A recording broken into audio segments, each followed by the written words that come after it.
सौरभ, सत्र की शुरुआत हो गई है, लेकिन कुछ आवाजें पीछे से आ रही थी। कुछ विधायक यहां पर चिल्लाते हुए नजर आ रहे हैं। आखिर वो विरोध किस बात का हो रहा है, कुछ जानकारी?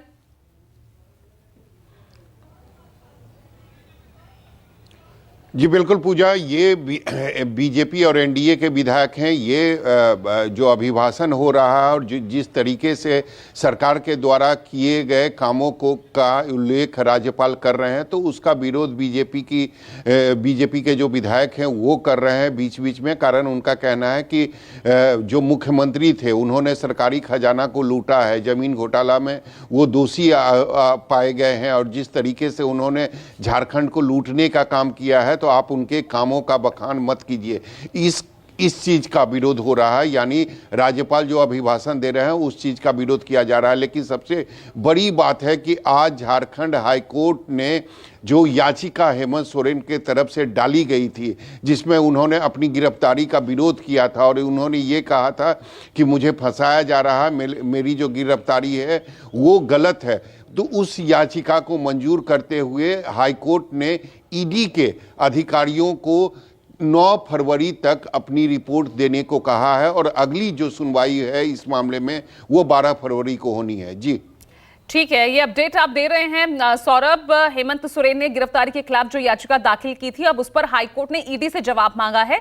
9 फरवरी तक ईडी को अपना जवाब दाखिल करना होगा और 12 फरवरी को अगली सुनवाई होगी। यानी ये जो तमाम उथल पुथल इस पर झारखंड में दिख रही है कि हेमंत सोरेन को अपनी गद्दी छोड़नी पड़ी, चंपई सोरेन को लाना पड़ा, सरकार बच गई, लेकिन इस बीच एक राहत की खबर ये हेमंत सोरेन के लिए कही जा सकती है। अच्छा, यहां पर विधानसभा के गणित की बात कर ले तो अभी भी सौरभ कुछ खतरा मंडरा रहा है या फिर रास्ता आसान है?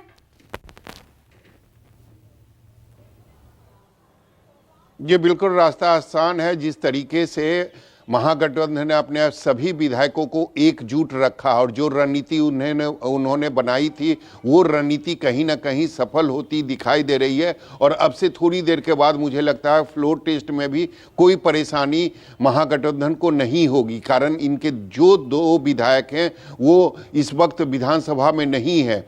एक जो विधायक हैं उनका कुछ दिन पहले किडनी ट्रांसप्लांट हुआ था, तो वो अभी भी हॉस्पिटल में हैं, और दूसरे जो विधायक हैं वो भी इस वक्त विधानसभा में नहीं है, वो भी काफ़ी बीमार हैं। तो संख्या जो है निश्चित रूप से कम हो जाएगी। ऐसे में मुझे नहीं लगता है कि जो बहुमत का आंकड़ा चाहिए वो 39-40 के आसपास पहुंच जाएगा। और जो महागठबंधन के जो दावा है कि अभी भी 48 जो विधायक हैं उनके साथ हैं, भले ही हाउस में 2 विधायक नहीं हैं, एब्सेंट हैं, लेकिन फिर भी जो आंकड़ा है वो 46 के पास है, जो महागठबंधन लगातार दावा कर रही है।